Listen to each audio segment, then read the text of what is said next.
I was not. I was an amateur photographer. I wished I'd studied it, but all I did was just take a few pictures occasionally.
Grandfather was born at Hobbitville.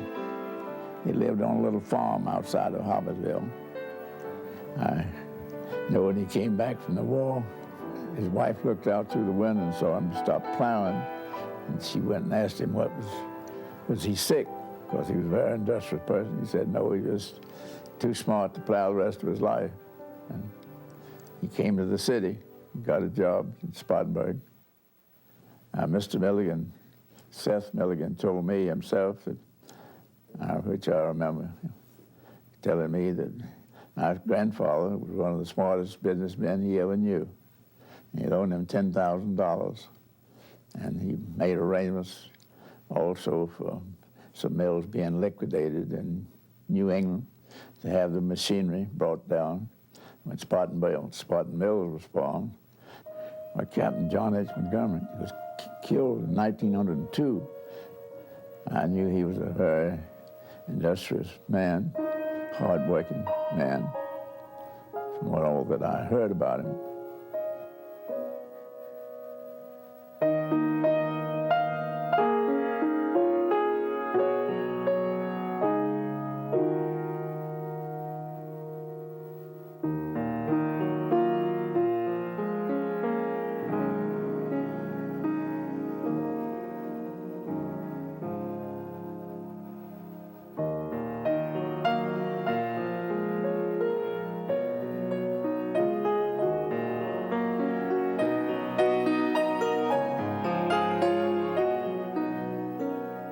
My father and Uncle Victor and Uncle Ben were the mill managers, and Uncle Victor ran Packlet Mills, and my father ran Spartan, and Uncle Ben ran Drayton Mills. My father was a very quiet man. He never talked about the past. My mother was very full of life and gay. I was told when my father met my mother, it was at some dance down in Greenwood. And he said, "Who's that little fly up the creek?" She was rather stout, short. She was about 5'4". She was a very gay person, and they never talked much about the past.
two brothers, Frank and Al, and I had two sisters, Kate and Lucille. Frank and Al, my sister Kate, were the oldest. Frank being the oldest, then my sister Kate, and then Albert. Frank was really the star of our family. Frank went to Yale, and he was in the Yale-Sheffield Scientific School. He graduated in 1915 with honors. He was a very smart young man. Mm-hmm. And he went into the service, and he was killed in an airplane accident.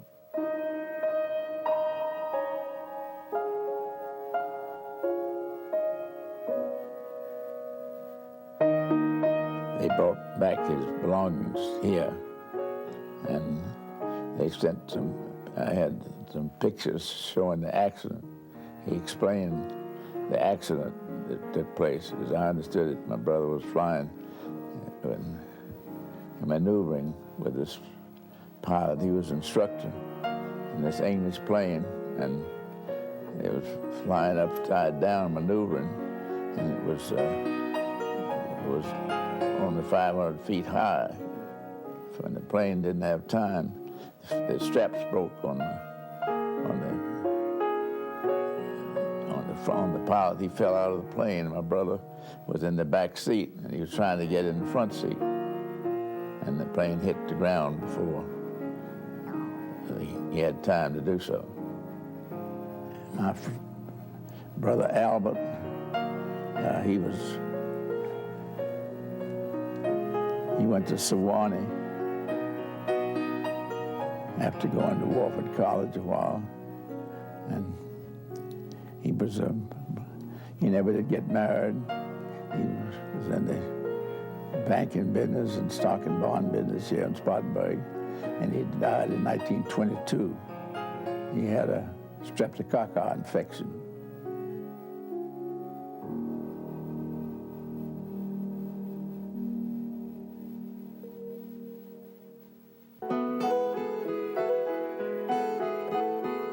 My two sisters are still alive, and Kate is a year and a half older, and Lucille about that much younger. They're at the Scholar home here in Spartanburg.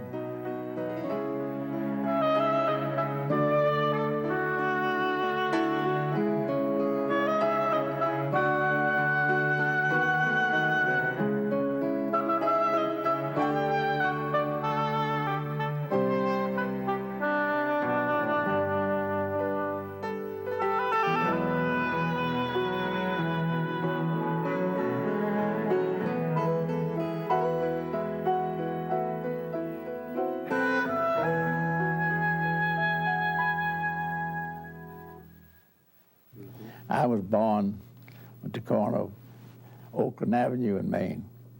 That house was built there by my father. Built that house, and he drew the plans for my Uncle Victor's home, which was the Piedmont Club. I grew up here in Spartanburg, and I always liked to be with a little bit older people. So I went off to VMI, you see, when I was 15 years old. And well, I thought I was going to a semi-military school, and Matt Cates, I asked him where he was going to school, and my father told me I could go. He could send me wherever I wanted to go, but he wanted me to stay wherever I went. I had a very hard time at VMI. All my clothes had to be put immediately in the basement, in the trunk. And I've had military regalia and uniforms, and we didn't get an 8 hours holiday. Christmas didn't get home, and we had to break. It was a very cold winter, 1917. And we used to have to break ice in the bucket. We had a bucket and a bowl in our rooms for water. We didn't have running water in any of the rooms. It was a very strict school. had a very difficult time on calculus. I had to take calculus examination 5 times. Had to go to summer school, but I finally did get my diploma in 4 years, but I really had a very hard time making it. I don't know that I would have stayed there, except that my father had made it very clear that he wanted me to stay. And I'm so glad I did stay, because it's a wonderful school, wonderful training. We had to drill. I walked a lot of penalty tours. I feel like it's responsible for me having the good health that I've enjoyed through life. I never took any medicine, never. I've been very, very fortunate.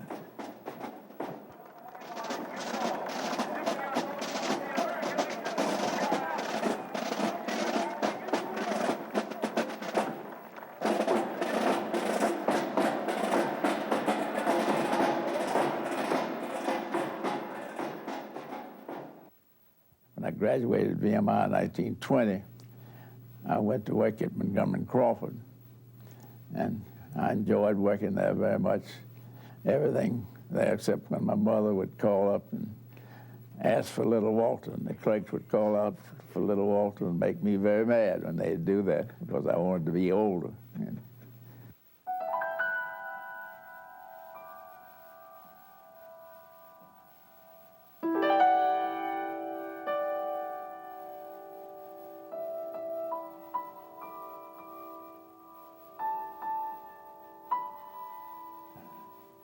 I fell in love with Rose. Her brother, George Cornelson, was a friend of mine. He'd gone to Davidson, and I knew him. And a cousin of hers, she was going to be married, and Rose was in the wedding. And we had this party down there, and they passed hats around. And there were numbers in each hat, and I picked out a number, and number 14, and that happened to be the number that Rose had. And she was my partner for the festivities down there during the wedding.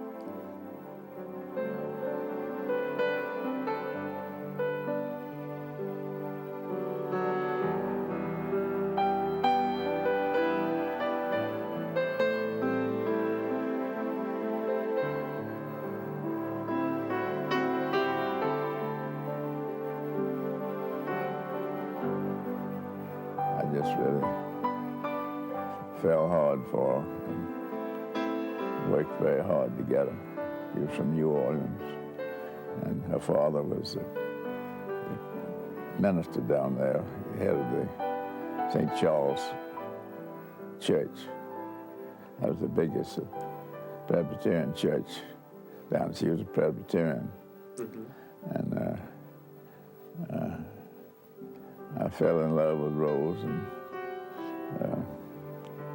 I finally got her permission for me to ask her parents for her. And he wrote back on one page, and her mother wrote on the other page, saying they had great confidence in their daughter, and it was her decision. And it was up to her. So I was very pleased. Rose had gone to New York, and I happened to be in New York at the time she came there, and I met her. And she got off the train.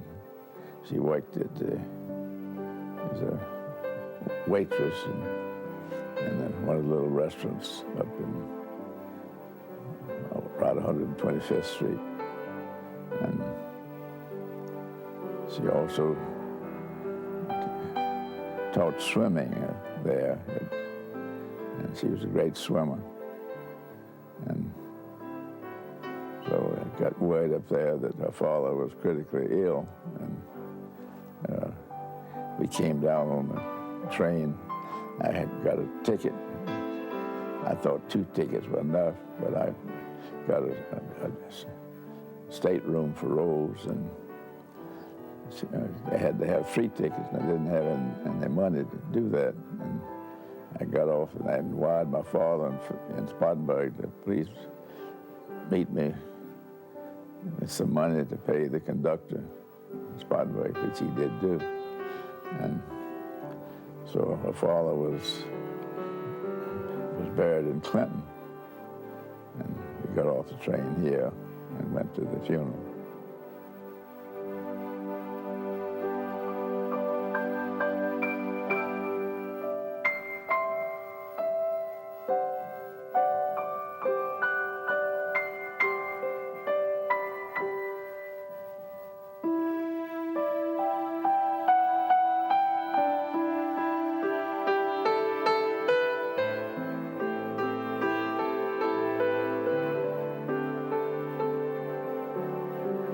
She came to Lake Summit, and she went to camp. She was a great camper, and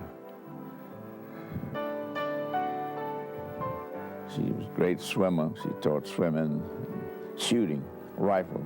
She was bow and arrow. She was a great shot with bow and arrow. And, she's always hunted with me and fished with me. She's been very athletic. She was a great counselor. We enjoyed doing things together, and I always liked to go to places with her. And if I'd find a new restaurant or a new place to go fishing, I always liked to take her. She was always a good companion. We didn't often disagree, but she was right all the time. And I would always make up if we ever had anything, because I didn't want to have anybody mad at me. I just never did like to. I always was perfectly willing to admit that I was wrong.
My wife raised my children, and I think she did a wonderful job. My son has never done anything but reflect credit on my family, and I'm very proud of him, as well as my daughter. And I think they're two outstanding people.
had two children, Rose and Walter. Rose is a very wonderful person to me. She's always been a great joy, very thoughtful. And she graduated at Sweetbriar. She told me she felt like this boy, Tom Johnson. So I went up to see her graduate and told me that he wanted to come to see me in the summer. She was coming up to Lake Summit. And he caught me by surprise because after the graduation, we were coming down the step. He told me he wanted to marry my daughter. And I thought he was coming to see me and asked me then, but he asked me up there, and he didn't. I was completely surprised. We've had a very happy relationship with my son-in-law. He's a lawyer, lives in Memphis. My wife and I used to go out there every Easter. They have 4 children. They raised 4 girls, and they've always been a joy to us.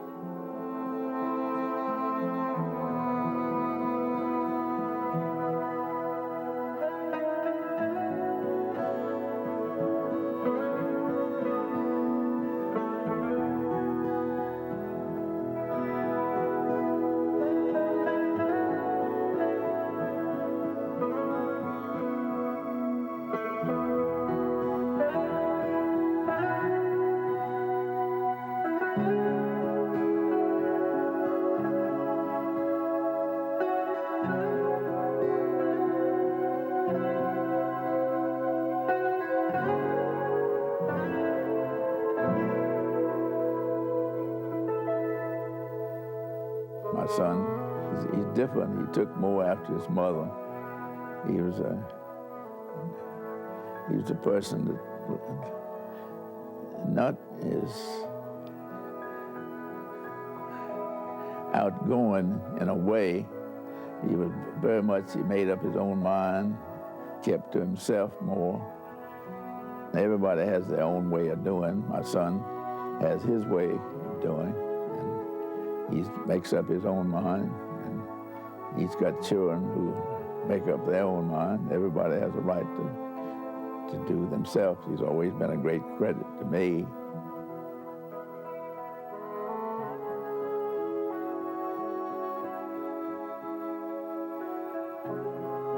His wife, Betty, is a very outgoing person, you know.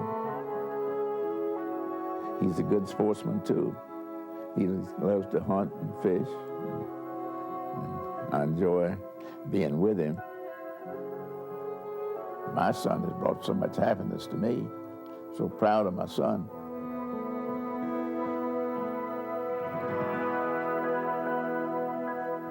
Lake Summit was developed first in 1918. That dam was finished in 1918. That was the steepest grade on the Southern Railroad between Melrose and Saluda.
To have great occasions up there, have picnics, and I just remember we had very happy times together.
In 1922, due to the loss of my brother Albert, who had succeeded my brother Frank at Spartan Mills, so my father wanted me to come to Spartan Mills after he had lost two sons. So I was glad to go to Spartan Mills, although I hated to leave Montgomery and Crawford. That was a big milk supply hardware concern. I worked in the mill for at least 10 months, and I enjoyed it very much, knowing the people. The textile industry came over from England to New England and just moved south. They thought we couldn't make cloth in the South, but we made it as good or better than they were making it in New England.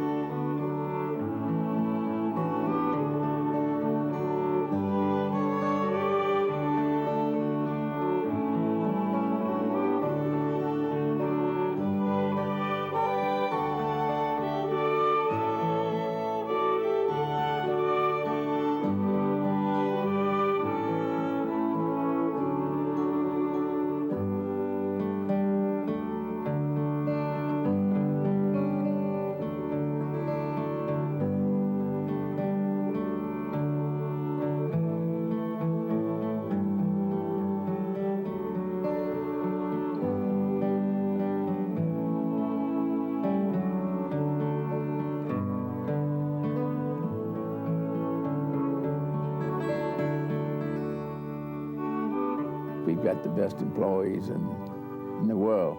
We've had several four-generation families at Spartan Mills, and we encourage them. We've got many people who've been there for 40 and 50 years. And I can't tell you how the changes that have taken place in the last several years. You'd be surprised how every generation, you go back and look at your father's pictures, grandfathers, how the change has taken place. And we've tried to encourage people to stay with us. And through the years, we had a community house, we had basketball, baseball teams, sewing classes, and how to raise families, babies, and so forth.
Close relationship with some of our employees, and thanks so much of them.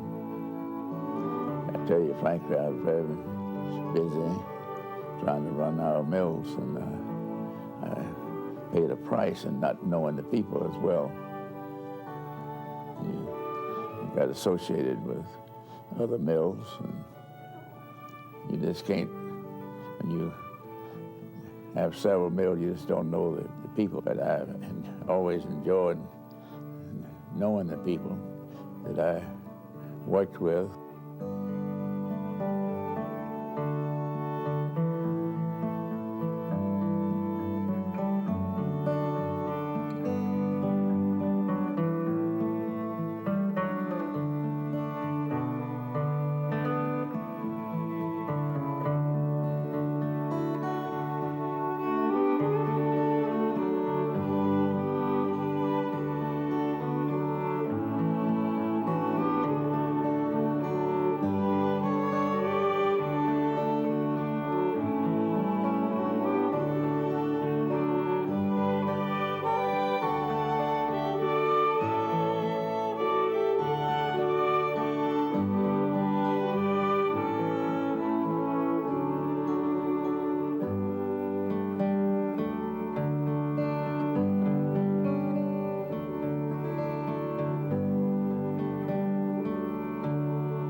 I'm sure it's the period we went through, the paternalism, because that was a stage in the game of development. We had a company store, which we did away with, and then we sold the mill villages, sold them very, very reasonable price, and we gave them 20 years to pay for it, 6% interest. And it was a very wonderful thing. They took so much better care of the homes. I think that's the first thing to get the confidence of the employees. And we've had our strikes, but we don't have any labor unions now. And I feel we've treated the people fairly.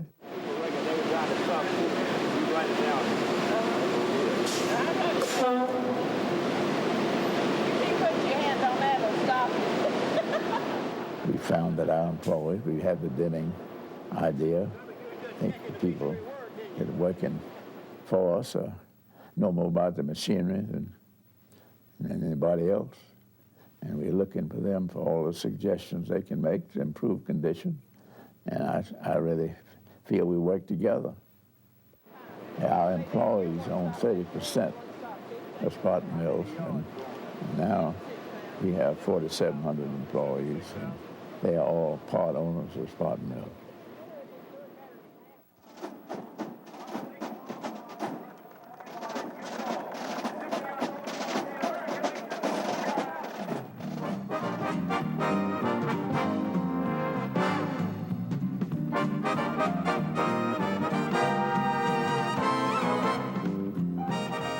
We had a big celebration here in Spartanburg.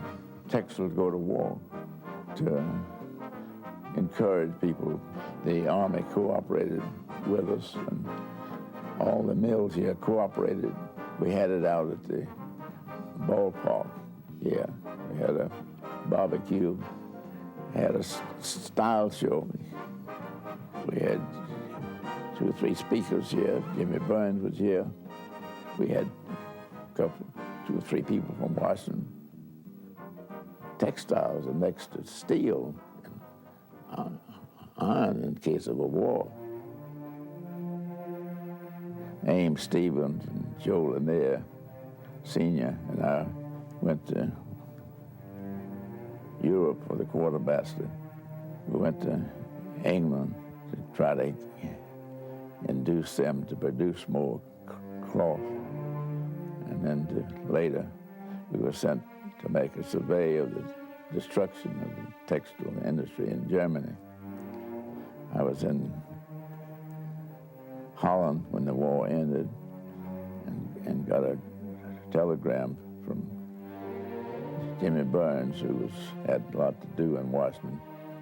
And he asked us to make this survey of the destruction to determine how bad of the industry had been destroyed, when they could get back into production. People in this country don't know anything about how devastating it is.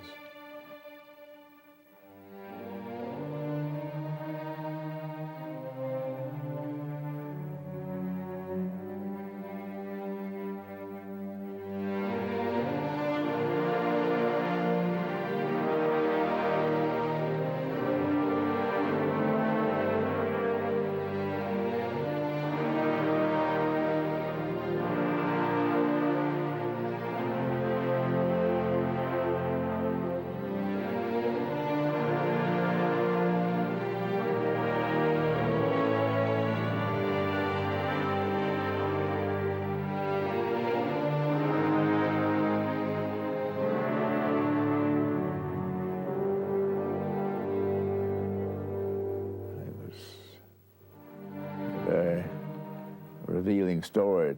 The destruction was simply devastating.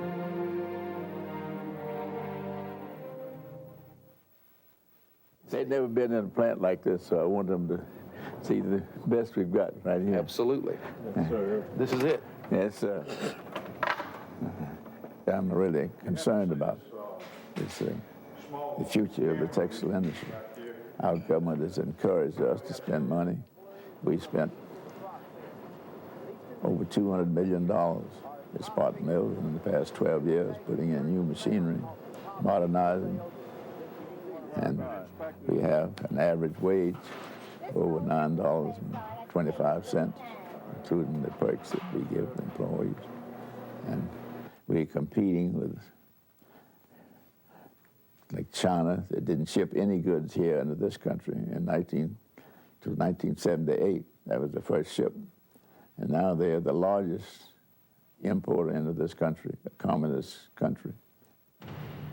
And these other countries, they protect their industries, manufacturing industries, and they have well, the person has to pay higher prices for cloth. Goods come in here from Pakistan, China, and India, but we're not allowed to ship anything into India or Pakistan at all. And yet they've got very low wages, 44 cents an hour. I've been to India and Japan, Spain, France, and I'd always go in the stores and try to buy cloth, but I found that the cloth is very high. You can buy cloth cheaper, of equal value, better quality, right here in this country at a cheaper price, but the people don't realize it.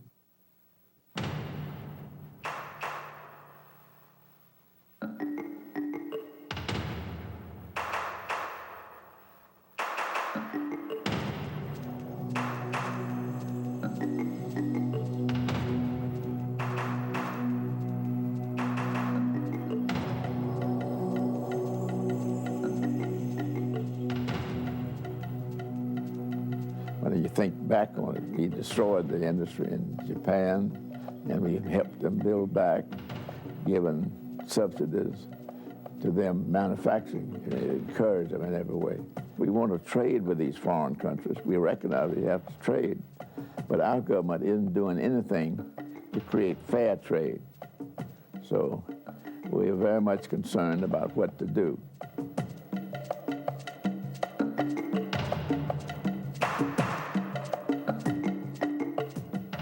We were leaders in manufacturing in this country, and today we cannot buy a shutterless loom in the United States.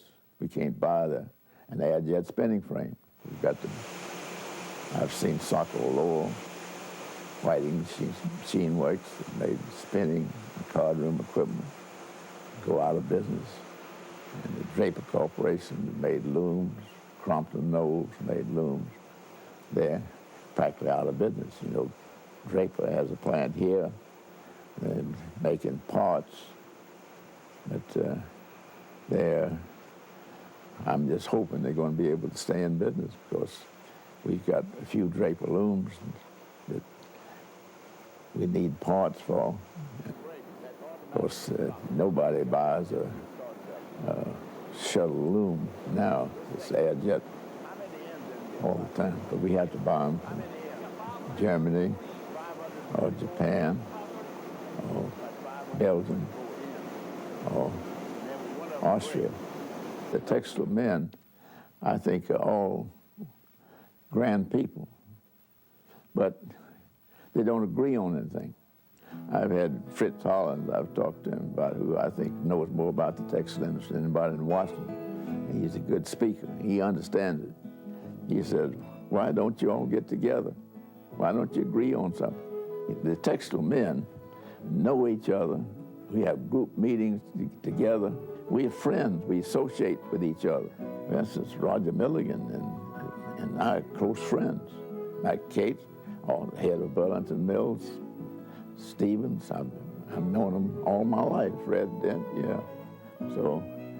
So we know each other. We go through the mills. Most of anybody here I could get in, go through their plants. You know, we discuss things about what we're doing good with. And a lot of other industries don't do it. Now, I don't know why that we can't get together, but each one of us have our own opinion.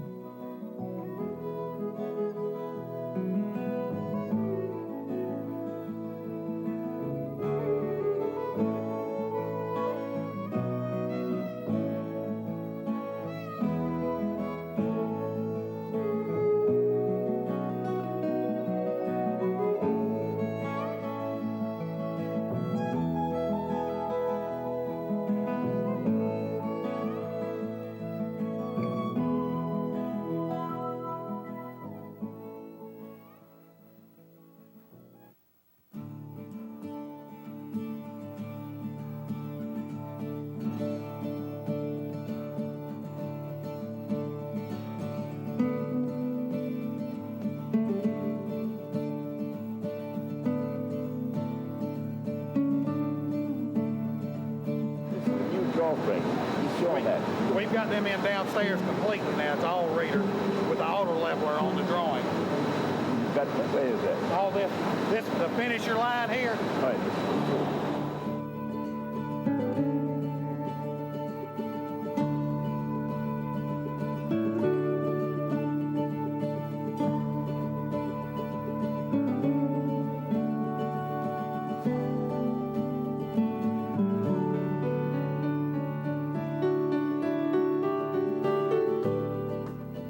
I go to the office every day, and I'm there. I know that a lot of people think that at my age that I know that I'm not as active as I once was, but I feel that my experience is worth something to our organization and discussions. And I like to feel, of course, that I am of some benefit. I'm chairman of the board. I'm in charge of buying the cotton. And I have a very, very strong man who knows cotton, Joe Hurlong. And he and I work closely together. And we have to, in selling cloth, where a high percentage of it is cotton, we have to know and follow the market very closely ourselves. And we try to discuss with our sales management also about the valuation, the outlook for prices, and we discuss merchandising policy and credit policies.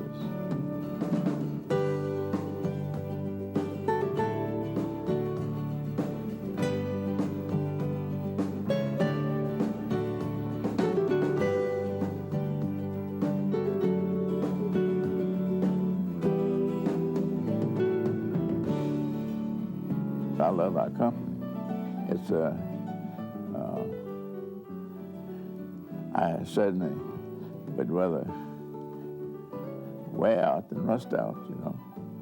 And when you love something and have had a part in building it, you naturally, you don't want to get out. I never have wanted to retire. A lot of people work to retire.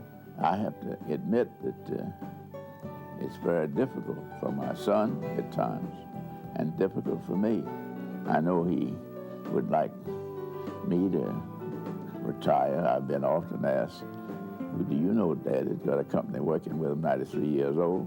It worries me because I feel that he really wants to handle everything himself and doesn't really need me because he's fully capable. And I don't like to feel that I'm not really needed. Worked hard at Spartan Mills, and I feel that I really justify me staying there. But when my advice is not sought, I don't try to drive my opinion down somebody else's throat, although I express my opinions and realizing that perhaps when it's not sought, you don't get mad if they don't accept it, you see. You understand me? But I don't feel that I'm prohibited from expressing my opinion. I get more pleasure out of being, when I go down over in Westgate, I eat lunch at the Piccadilly all the time, and I see people there that are older people, that I can know their faces, but I don't know the names, you see. But they all speak very highly of the textile industry, and it makes you feel that you really have contributed something to the community, you see. Good afternoon, ladies and gentlemen.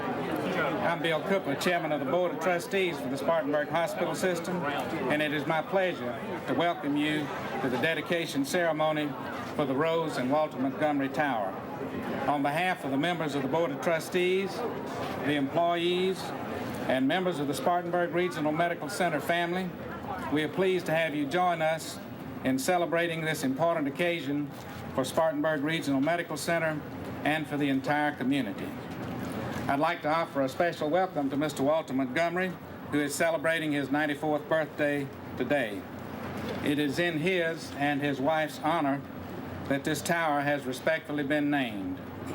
Walter, happy birthday, and thank you for your contributions and support for this institution and for our entire community. This honor has been given in honor of Rose and me at the Spartanburg Regional Hospital. That's by far the greatest honor I've ever had. I've been blessed with good health, and I've been, in so many ways, I'm just overcome with gratefulness about how good the community has been to me. Walter Scott Montgomery Sr. was one of the driving forces in the foundation efforts.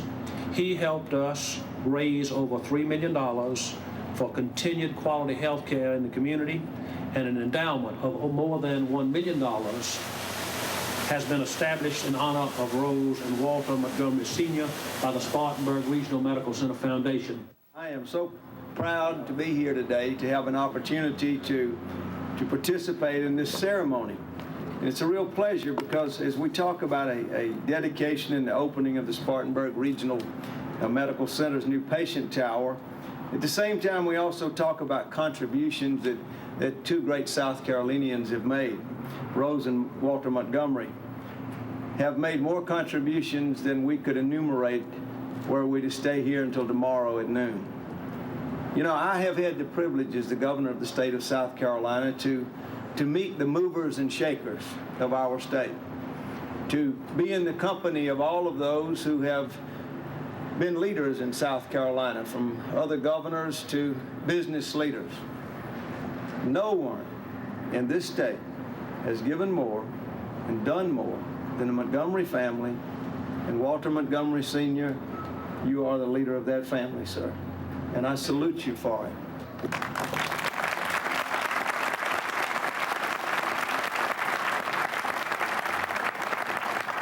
You know, the word community is very important.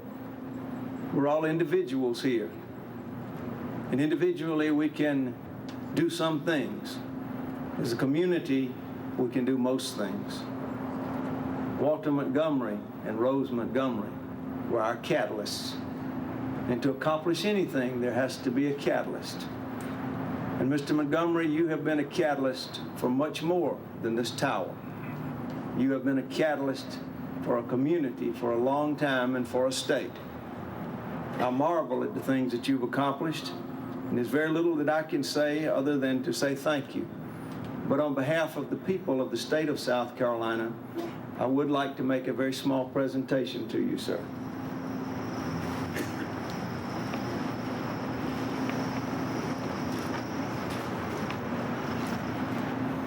Mr. Montgomery, on this date and in grateful recognition for all that you've done for the citizens of South Carolina throughout your life and what you have meant to so many others, I have the privilege of bestowing upon you the Order of the Palmetto. I wish there was something higher that I could give to you. That's the highest that the legislature will let me present.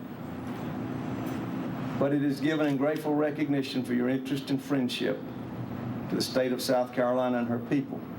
And therefore is conferred upon Walter S. Montgomery the Order of the Palmetto with all the rights, privileges appertaining thereto, and to hereby designate you to be a Palmetto gentleman. Thank you, sir.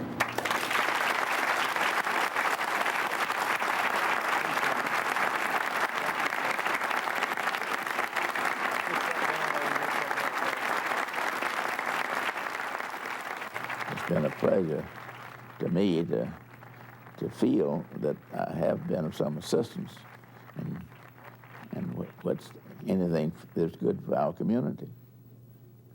But I don't feel in any way that I've done as much as I should do, and this has really inspired me to try to do more.